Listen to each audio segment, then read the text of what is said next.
जाएगी, नीचे से जो आएगी वो भरी आएगी। और उस रहट चक्र ने, काल ने क्या बना दिया, यानी 4 युग बना दिए। समझने की बात है, उसने 4 युग बना दिए। जीवों को फंसाने के लिए ये रहट चक्र उसने बना करके तैयार कर दिया। दयाल की बिना अनुमति से, दयाल से उसने तपस्या करके वरदान तो मांग लिया। अब जब उसको आदेश मिल गया, जब उसको मिल गया सब, तब वो अपनी मनमर्जी से काम करने लगा। जैसे आप किसी नौकर को, किसी मैनेजर को दुकान का मालिक बना दो, तो फिर मालिक से उसको मतलब नहीं रहता, अपनी मनमर्जी से सौदा बेचता है। उस तरीके से काल ने अपनी मनमर्जी से सौदा एक जंगल बना करके तैयार कर दिया। अब वो जंगल इतना घना और विकराल है जो किसी के समझ में नहीं आता है। संत महात्मा आपकी किताबें, रामायण पुराण सब कुछ इसमें बता रही हैं, फिर भी हमारे समझ में नहीं आ रहा। सत्संग भी रोजाना करते हैं, फिर भी समझ में नहीं आ रहा है। रहट चक्र में उसने क्या बनाया, 4 युग बना दिए, सतयुग, त्रेता, द्वापर और कलयुग। और उसमें क्या बना दिए उसने, ब्राह्मण, क्षत्रिय, वैश्य और शूद्र, तमाम तरह के देवी देवता, तमाम तरह के व्रत, तमाम तरह के उपवास, तमाम तरह की गंगा में यमुना और तमाम तरह के तीर्थ, ऐसा उसने रहट चक्र बना करके तैयार कर दिया। उसमें जीवों को फंसा दिया उस रहट चक्र में। उससे निकलने की कोई आशा नहीं है। सतगुरु आते हैं, बताते हर युग में आए और जामा बदल बदल के आते हैं। हर युग में, जिस युग में जब आए तब उन्होंने अपनी परिभाषा लोगों को समझाया और बताया, लेकिन समझ में नहीं आया। सतयुग में भी बहुत मेहनत सुतकृत जी ने किया, लेकिन सतयुग में इतना, सतयुग योगी सब विज्ञानी कहा जाता है, उसमें केवल 12 ही लोग निकल पाए। त्रेता में 16 लोग निकले और ऐसे ही द्वापर में। लेकिन अब दयाल ने क्या किया, कहा इस कलयुग में करोड़ों के करोड़ों लोग जाएंगे।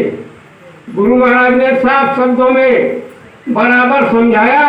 उन्होंने कहा जब तक हमारा एक जीव यहाँ रहेगा इस सृष्टि के ऊपर, तब तक मैं जाने वाला नहीं।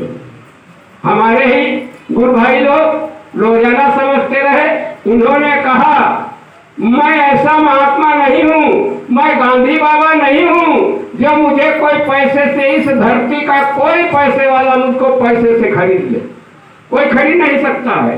लेकिन मैं ऐसी जगह चला जाऊंगा जो तुम वहां चाह करके भी नहीं पाओगे। सारे के सारे वचन गुरु महाराज के हैं। या तो आप कह दीजिए गुरु महाराज झूठे हैं, या तो कह दीजिए वचन झूठे हैं। अगर सच्चे हैं तो गुरु महाराज आएंगे और तुमको लिवा करके ले जाएंगे। और यहाँ कलयुग में जब करोड़ों करोड़ों लोग जाएंगे, उन्होंने कहा भजन आप करते नहीं हो, भजन आपका बनता नहीं है, लेकिन मैं भजन तुमसे करवा ही लूंगा और तुमको तुम्हारे निज घर को पहुंचाऊंगा। उन्होंने अपना पहले ही परिचय दे दिया, हम आए वही देश से जहाँ तुम्हारो, हम उस देश से आए हैं जहाँ के तुम रहने वाले हो, और तुमको घर पहुंचाना यही हमारा, इसी काम के लिए मैं आया हूँ, दूसरा मेरा कोई काम नहीं है। और आपने बड़े भाग्यवान स्तन पावा। आपने तो कहा, आपने वादा किया है, ऐसा इसमें बताइए जो बैठा हो गर्भ के अंदर, जिसने वादा नहीं किया मैं तुम्हारा भजन नहीं करूंगा। अगर कोई सज्जन इसमें बैठा है मैंने वादा नहीं किया, वो जरा अपना हाथ सीधा कर दे। है कोई ऐसा?